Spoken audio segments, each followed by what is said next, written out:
মুখ থেকে কোমরের নিচ পর্যন্ত ঢেকে দাও, আর ওই পা খালি থাকে মরুভূমির বালি দিয়া তাকে দাফন করে দাও, জান্নাতি হয়ে যাবে। এই জন্য ইসলামের জন্য, দ্বীনের জন্য যারা ধৈর্যশীল হয় তাদের কবুল করেন কে? যারা আল্লাহকে চিনতে পারে তাদের কবুল করে। এই জন্য দ্বীন প্রতিষ্ঠার জন্য, ইসলামের জন্য সব কিছু বিলিয়ে দিতে হবে, যেমনি করে সাহাবীরা দিয়েছেন।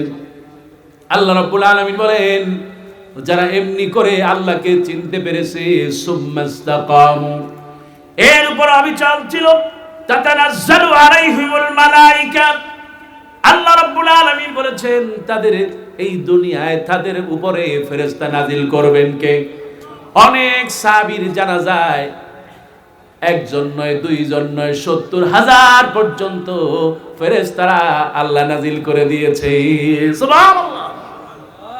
তাতানাজ্জালু আলাইহিমুল মালায়েকা আল্লা তাখাফু ওয়া লা তাহজানু ওয়া আবশিরু বিল জান্নাহ। কোনো ভয় নাই, কোনো চিন্তাও নাই, কারণ আমরা যাকে সঁপে দিয়েছেন তিনি কে? আমার জীবন যার জন্য তিনি কে? আর আমার হায়াত মওত যার জন্য তিনি। এই জন্য শহীদের মওত এপারে দুনিয়া, ওপারে সরাসরি জান্নাত কে দিবে? মাগো তুমি কাঁদেছো কেন একলা বাড়িতে? তোমার আমার দেখা হবে জান্নাতের সিঁড়িতে।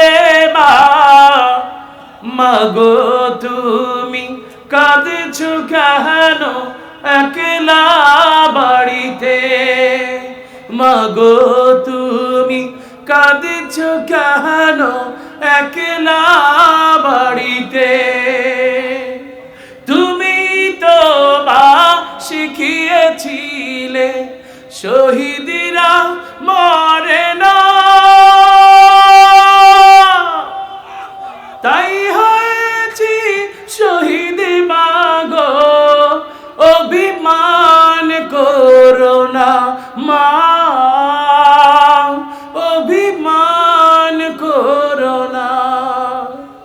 খোদার তরে পাওয়া কি যায় জীবন দেয়া বিনে?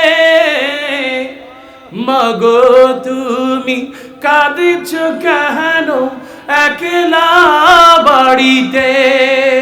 মাগো তুমি কাঁদছো কেন একলা বাড়িতে? তুমি তো মা শিখিয়েছিলে শহীদিরা মরে না, তাই হয়েছি শহীদ। মাগো অভিমান করো না মা।